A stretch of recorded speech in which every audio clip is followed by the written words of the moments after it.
नमस्कार साथियों, आपका मेरे चैनल श्रेष्ठ धर्म गंगा में स्वागत है। मार्गशीर्ष महीने की अमावस्या तिथि 12 दिसंबर को सुबह 6:24 पर शुरू होकर अगले दिन यानी 13 दिसंबर को सुबह 5:01 पर समाप्त हो। मार्गशीर्ष माह का शास्त्रों में बहुत ही महत्व बताया गया है। मार्गशीर्ष महीने की अमावस्या तिथि साल की अन्य अमावस्या तिथियों से श्रेष्ठ मानी जाती है। भगवान श्री कृष्ण गीता में कहते हैं कि मैं स्वयं सभी महीनों में मार्गशीर्ष हूँ। भगवान श्री कृष्ण ने इसी अगहन माह में गीता का दिव्य ज्ञान रूपी संदेश अर्जुन के माध्यम से समाज को दिया था। मान्यता है कि इस अमावस्या को उपवास रखकर पितरों का तर्पण करें, दान करें। ऐसा करने से वे प्रसन्न होते हैं। इस दिन स्नान, दान, व्रत और पूजा पाठ करने से पुण्य की प्राप्ति होती है। पूजा के समय अमावस्या व्रत की कथा कहने या सुनने से अखंड सौभाग्य और सुख की प्राप्ति होती है। आपको इस वीडियो में अमावस्या की संपूर्ण कथा मिलेगी, आप उसका श्रवण करिए। अगर आपको कथा अच्छी लगे तो मेरे चैनल को जरूर सब्सक्राइब करें, शेयर करें, लाइक करें। तो चलिए कथा का प्रारंभ करते हैं। एक नगर में एक गरीब ब्राह्मण परिवार रहता था। उनके घर में एक बेटी थी जो बहुत ही सुंदर थी, लेकिन उसका विवाह नहीं हो रहा था। एक दिन एक साधु उसके घर आए और उस लड़की की सेवा से प्रसन्न हुए और उसका हाथ देखा।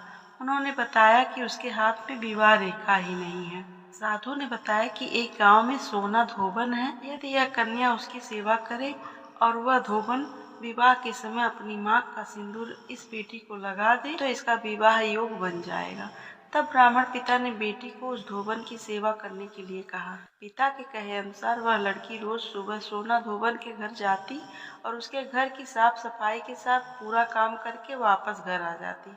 सोना धोबन ने अपनी बहू से कहा कि आजकल तुम बहुत जल्दी घर का काम कर लेती हो, पता ही नहीं चलता। तब उसने कहा कि वह काम नहीं करती, पता नहीं कौन ये सारे काम करता है। अगले दिन से सास और बहू निगरानी करने लगी। काफी दिनों के बाद सोना धोबन ने उस कन्या को पकड़ लिया और उससे पूछने लगे कि तुम इतने दिनों से मेरे यहाँ यह सब काम क्यों करती हो।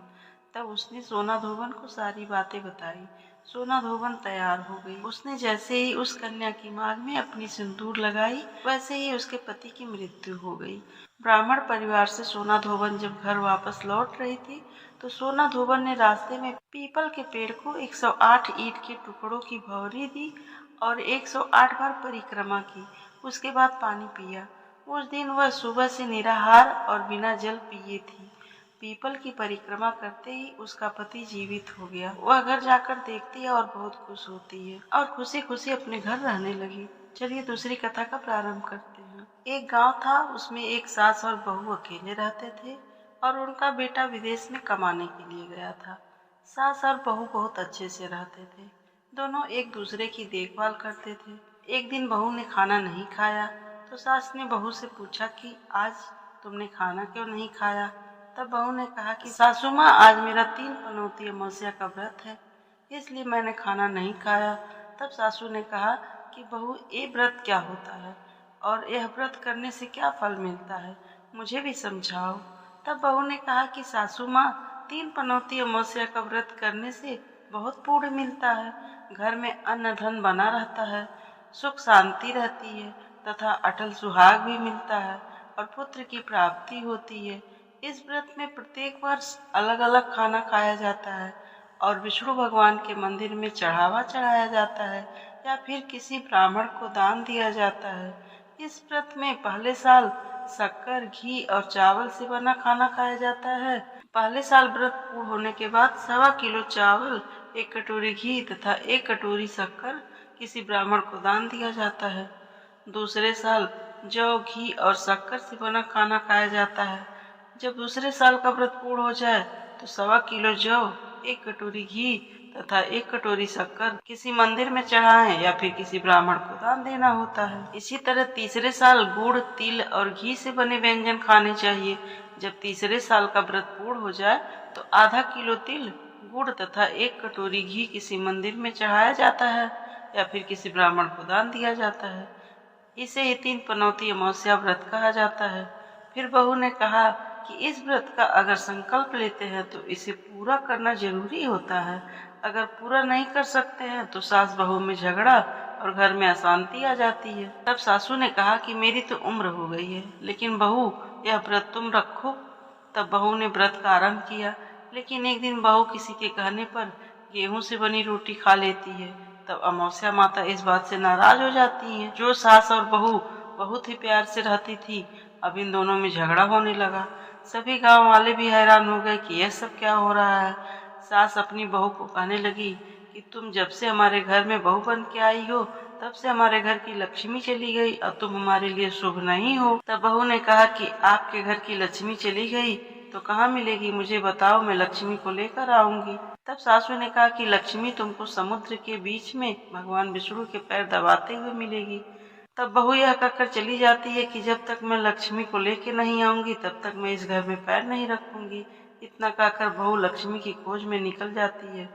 जब बहू लक्ष्मी को खोजने के लिए निकलती है तब उसे बीच रास्ते में एक गाय माता मिलती है। वह बहू से पूछती है कि आप कहाँ जा रही हैं। तब बहू ने कहा कि हे गाय माता, मेरी सासू मुझसे कहती है कि मेरे आने से उनके घर में अन्न धन की कमी हो गई है और उनके घर की लक्ष्मी चली गई है। मैं तो लक्ष्मी को लेने जा रही हूँ। तब गाय माता ने कहा, हे बेटी, अगर तुम जा रही हो तो भगवान से मेरे बारे में भी पूछ लेना।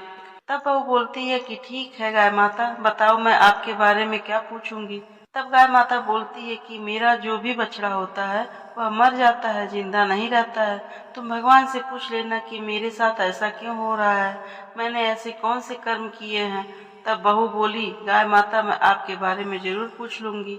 यह कहकर बहू आगे बढ़ती है। अब आगे जाते ही बहू को एक घोड़ी मिलती है जिसके गले में एक घंटी बंधी हुई होती है। घोड़ी ने भी कहा कि बेटी, तुम मेरे दुख का निवारण भी भगवान से पूछ लेना।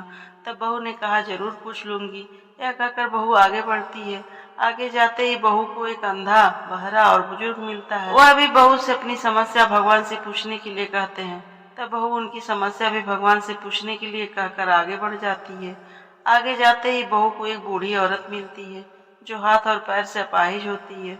वह भी बहू से अपनी समस्या भगवान को पूछने के लिए कहती है।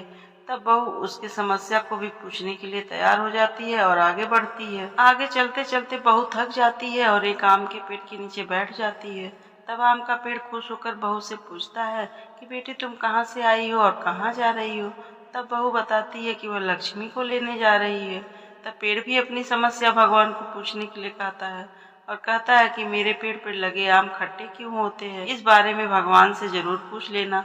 तब बहू उसकी समस्या को लेकर आगे बढ़ती है। आगे जाते ही बहू को एक तलाई मिलती है।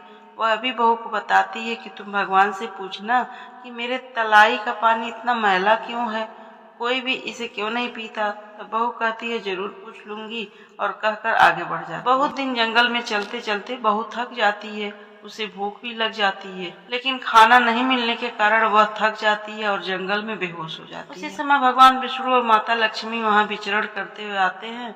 तब माता लक्ष्मी विष्णु जी से कहती है कि हे नाथ, यह आपकी बहुत बड़ी भक्त है, आप इसके दुखों का निवारण करो। तब भगवान विष्णु कहते हैं कि इस संसार में बहुत जीव दुखी हैं और सभी अपने कर्मों का फल भोग रहे हैं, किस किस के दुख का निवारण मैं करूं। तब माता लक्ष्मी भगवान विष्णु से विनती करती हैं और कहती हैं कि वह भूखी प्यासी है और अगर इसे यहाँ ऐसे ही छोड़ दिया जाएगा तो जंगल के जानवर उसे अपना शिकार बना लेंगे। माता लक्ष्मी की बात सुनकर भगवान विष्णु एक साधु का वेश धारण करते हैं और बहू के पास जाते हैं और उसे होश में लाते हैं। बहू के होश में आते ही साधु के वेश में भगवान उससे यह पूछते हैं कि वह यहाँ क्यों आई है और कहाँ जा रही है। तब बहू पूरी बात बताती है। उसकी बात सुनकर भगवान विष्णु और माता लक्ष्मी प्रकट होते हैं। उनके साथ अमावस्या माता भी प्रकट होती हैं। बहू उनके चरणों में गिरकर वंदना करने लगती है। अमावस्या माता बहू को कहती हैं कि बेटी, तूने मेरे व्रत को खंडित किया है, इसी की सजा तुम्हें मिली है, लेकिन अब मैं तुम्हें क्षमा करती हूँ और तुम घर जाओ। तुम्हारा घर अन्न धन से संपन्न होगा, तुम्हारा घर सुंदर महल में बदल जाएगा और तुम्हारी सभी मनोकामना पूर्ण होगी। यह सब होने के बाद बहू से रास्ते में जो भी मिला उन सभी के दुखों का निवारण करने के लिए विनती करती है। भगवान विष्णु बोलते हैं कि गाय ने कभी अपना दूध किसी को नहीं पिलाया, उस वजह से उसके बछड़े जिंदा नहीं रहते हैं। तुम उसका दूध पी लेना, जिससे उसके बछड़े जिंदा रहने लगेंगे। घोड़ी पिछले जन्म में आटा पीसने वाली महिला थी। वह किसी को भी आटा पीस के नहीं देती थी, इसलिए उसके गले में चक्की के पाट बंधे हुए हैं। तुम उसके पाट खोल देना, वह बिल्कुल ठीक हो जाएगी। बुजुर्ग कभी भगवान के मंदिर नहीं गया, न ही उसने कभी भगवान के भजन सुने, तुम उसको मंदिर ले जाना और दर्शन करवा देना, वह ठीक हो जाएगा। बुजुर्ग महिला जो थी उसने कभी भी अपनी जवानी में दान पुण्य नहीं किया, इसलिए उसे यह सजा मिली है। तुम उससे दान करवा देना तो उसकी विकलांगता दूर हो जाएगी। उस आम के पेड़ ने कभी किसी बच्चे को अपने आम खाने को नहीं दिए, इसलिए उसके सभी आम खट्टे होते हैं। तुम उस पेड़ का आम खा लेना, उस पेड़ पर मीठे आम आएंगे। तलाई का पानी पिछले जन्म में देवरानी जेठानी थी, वह हमेशा झगड़ती रहती थी, इसलिए उसका पानी मैला है। तुम उसका पानी पी लेना, वह तलाई शुद्ध हो जाएगी। बहू ने भगवान विष्णु, माता लक्ष्मी और अमावस्या माता को प्रणाम करके घर जाने के लिए निकलती है और रास्ते में जो भी उसे मिला उनके सभी समस्या भगवान के कहा अनुसार दूर करती है। सभी उसे आशीर्वाद देते हैं। घर जाते ही उसका घर एक सुंदर महल में बदल जाता है तथा घर में अन्न धन भरा मिलता है। अब बहू सासू से कहती है कि सासू माँ, आपने सच में कहा था कि मैं आपके लिए शुभ नहीं हूँ। मेरे जाने से ही आपके घर में लक्ष्मी आई हैं। अब आप यहाँ रहिए, मैं मरने जा रही हूँ। तब सासू ने कहा कि हे बेटी, यह सब तुम्हारे पनौती अमावस्या व्रत का फल हमें मिला है। तुम यहाँ पर ही रहोगी, कहीं नहीं जाओगी। और सास बहू खुशी खुशी रहने लगी। एक दिन उसका बेटा भी विदेश से लौट आया और घर में इतना सब कुछ देखकर उसे बहुत आश्चर्य हुआ। तब उसकी माँ ने उसे सारी बात बताई और वह सब खुशी खुशी रहने लगे।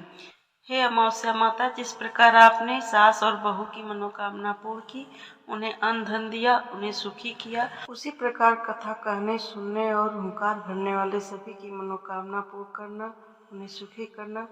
बोलिए अमावस्या माता की जय। साथियों, आपको अगर मेरी कथा अच्छी लगी हो तो मेरे चैनल को जरूर सब्सक्राइब करें, लाइक करें। ऐसे ही सुंदर कथा का श्रवण करने के लिए जुड़े रहें श्रेष्ठ धर्म गंगा से। धन्यवाद।